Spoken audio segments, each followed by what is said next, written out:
Olá, meninos, como vocês estão? Espero que estejam bem, preparados para a nossa avaliação, a última avaliação do semestre, né? Depois disso, estaremos de férias, pelo menos em ciências. Amanhã vocês ainda têm outra prova, mas já estamos na reta final.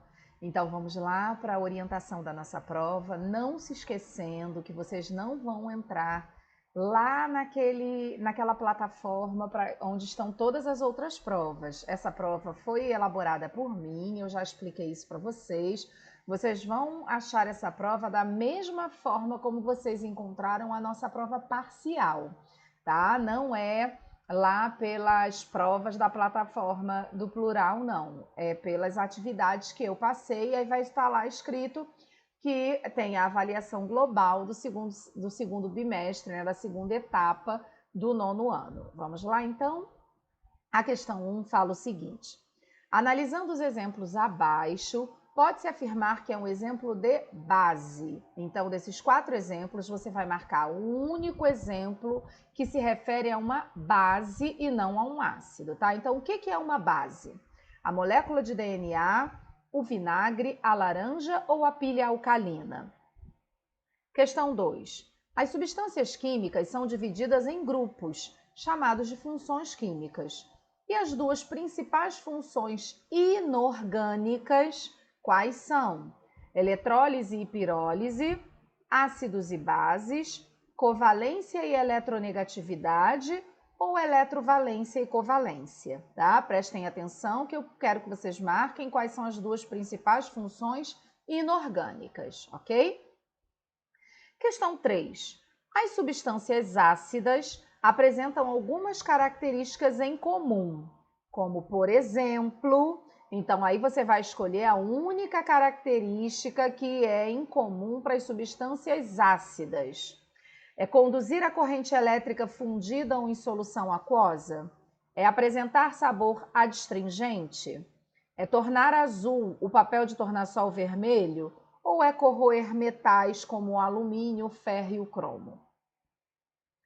Questão 4. Alguns critérios são utilizados para definir o nome de uma substância.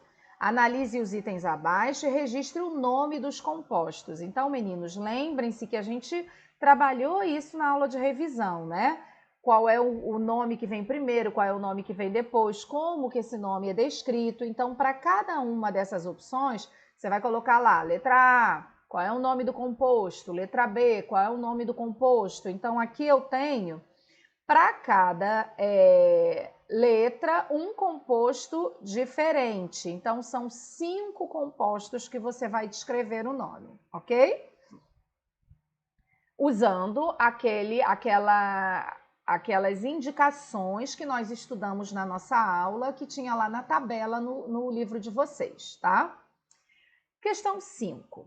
Os átomos dos elementos químicos se unem por meio de ligações químicas para formar as moléculas.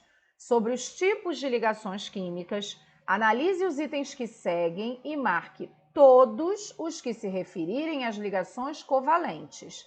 Então, aqui, meninos, são diversas características, então você vai marcar mais de uma característica, mas só vai marcar as características que estão fazendo referência aos tipos de ligações chamadas de ligações covalentes, ok?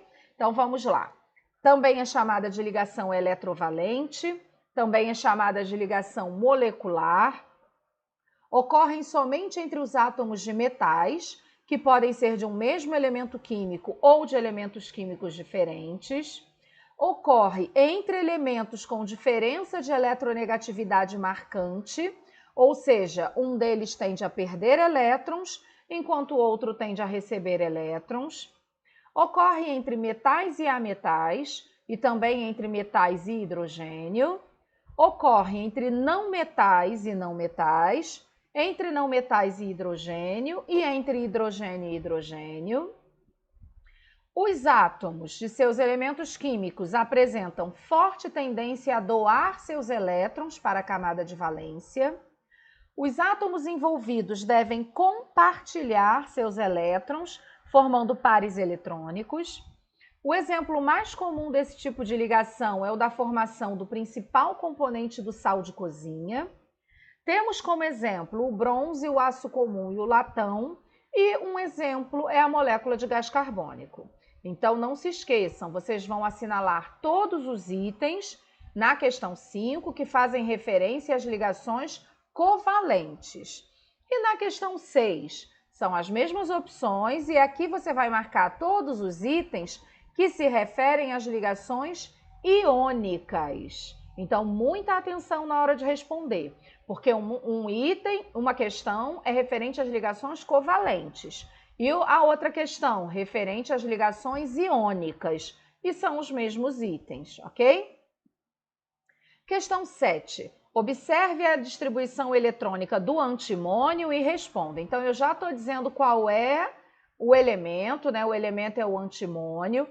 Aqui já tem a distribuição química, né? A distribuição eletrônica do antimônio, e aí estão sendo feitas 3 perguntas. Primeira, qual é o seu símbolo e o número atômico? Então, qual é o símbolo do antimônio, o símbolo químico, e qual é o número atômico dele?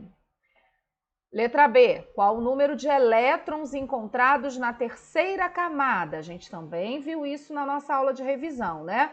Aí você vai, utilizando essa distribuição eletrônica, descobrir onde está a terceira camada e verificar quantos elétrons possuem essa terceira camada.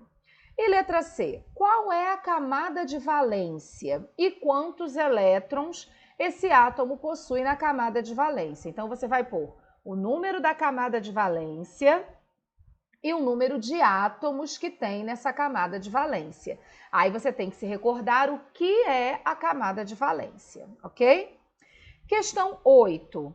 Qual dos elementos abaixo é um halogênio do 4º período da tabela periódica? Então, não se esqueçam que você tem que usar, né, para fazer essa avaliação, a tabela periódica que você recebeu naquela folhinha separada, né? Então, qual desses elementos químicos aqui, alumínio, gálio, bromo ou cloro, é um halogênio que está no 4º período da tabela periódica? Questão 9. A seguir são listados alguns elementos e suas características. Para os elementos nomeados, dê a sua representação. Então, aqui eu tenho boro, chumbo, cálcio, césio, cloro e nitrogênio. E eu estou dizendo aqui Z e A. Aí você tem que saber o que significa Z, o que significa A e o símbolo desses 5 elementos. E não se esqueça que você vai escrever, né, a representação, como a gente não tem como colocar o número acima ou abaixo do símbolo químico, como é que eu combinei com vocês? Qual é o número que vem antes do símbolo? Aí vem o símbolo e o número que vem depois do símbolo. Qual que vem antes? É o Z ou o A? Né? Aí você vai colocar dessa forma, o número, o que estava em cima, né, o que estava embaixo. Aí você vai colocar o número, o símbolo e o número. Do jeitinho que a gente combinou lá na nossa aula de revisão da semana passada, tá?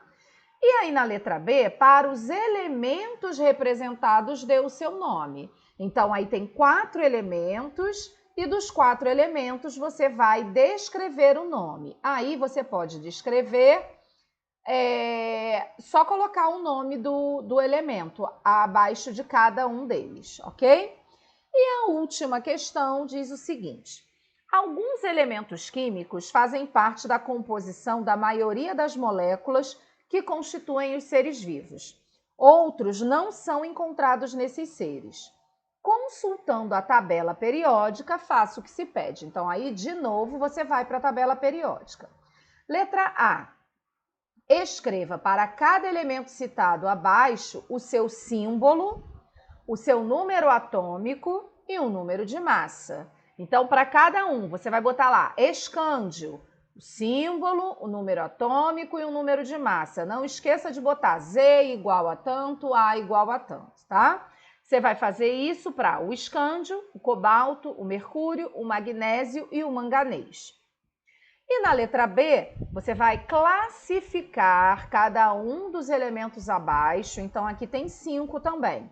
Xenônio, radônio, frâncio, enxofre e rádio. Para cada um deles, então você vai escrever lá, xenônio. Aí você vai classificar. É metal, ametal, gás nobre? Aí você vai dizer o que ele é.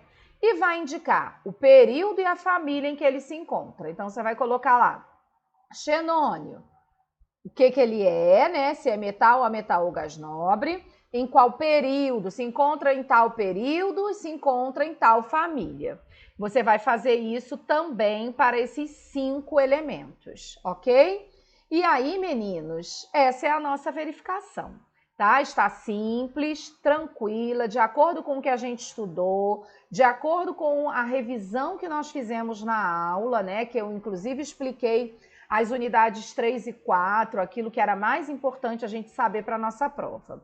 Terminando essa prova, você já está de férias em ciências, tá? E aí, se já está de férias em ciências, fique bem, fique em casa, aproveite as suas férias, fazendo coisas saudáveis junto com a sua família e dentro de casa, né?